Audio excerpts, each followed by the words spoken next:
Beauty runs deep in these gardens, and for the homes chosen for this year's garden walk, the presentation was an extraordinary one. Here's Stacy Sansatera with more. The Shelby Township Gardeners Club had the difficult task of narrowing down some select gardens for the biannual garden walk. We have like a little list of what we look for because we don't want the rubber stamped gardens. So we want you to be able to come to a shade garden, or we want you to be able to come to a modern garden, or so we look for things to be special about the gardens. And on today's walk, special is an understatement because these gardens are spectacular. The walk began at the beautiful Heritage Garden located on the municipal grounds. The Shelby Gardeners Club is committed to the care of these grounds, which were created in 1975. The beautiful surroundings are enjoyed every day by families and nature-loving walkers, and it's also a favorite spot for prom and wedding photos.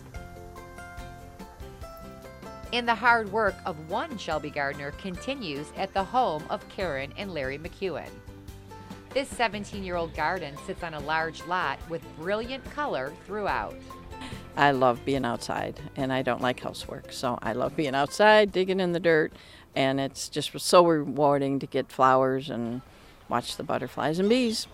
It's a very casual garden. I like to try new things every year and different combinations that maybe people wouldn't have tried on their own. Our next garden also features unique combinations enhanced by the seed it, feed it, grow it attitude of another member of the Gardeners Club. I guess I could call it hodgepodge. I'm a wannabe painter, okay, so I try. So what I do with my gardens is I paint, and I try to form a pretty picture. And one thing about doing that, if it turns out that that just didn't meet my expectation, I find a new home for it. Our next gardens feature many unique treasures that make these gardens a must-see. Audra and Randy Spondike pride themselves on having many rescued plants that add to the beauty of their historic home. We cannot get enough of it. We're out here constantly, and actually we save a lot of plants. I get a lot from job sites that I'm on, and also we look for houses that are foreclosed on and ready to be torn down. We'll save those plants. We did one right on Van Dyke where we added a bed over there that was all plants that would have just been destroyed. So, we feel bad for those, so we have to save them. The next garden proves that if America is a melting pot, so too is the garden of these Greek immigrants. Every flower is welcome. And because all flowers are welcomed, it comes with hard work.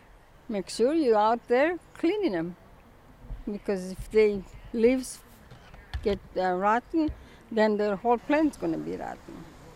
So you have to clean it and maintain it to have the beautiful flowers. For Esther and Howard Ludwig, it's all about a family-friendly garden. It's a casual family garden that's fun for children. Fun for children, yet peaceful for Esther.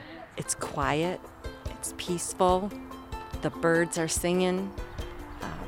I was a teacher for 32 years, and that's a noisy profession, so coming home to a really peaceful place was always very welcome. The final garden belongs to Marietta Crabtree, who is a familiar face on the garden walk. And for Marietta, it's all about the lilies. I have approximately 500 different varieties of daylilies, and I like them because they come up every year and they're easy to take care of. They're colorful, and there's many different kinds, from daylilies that are 2 inches across to 12 inches across. There are doubles, there are singles, and every color except blue. The Shelby Gardeners' biannual garden walk was once again a huge success as hundreds of people came out to enjoy the beauty within Shelby Township. For Shelby This Week, I'm Stacy Sansatera.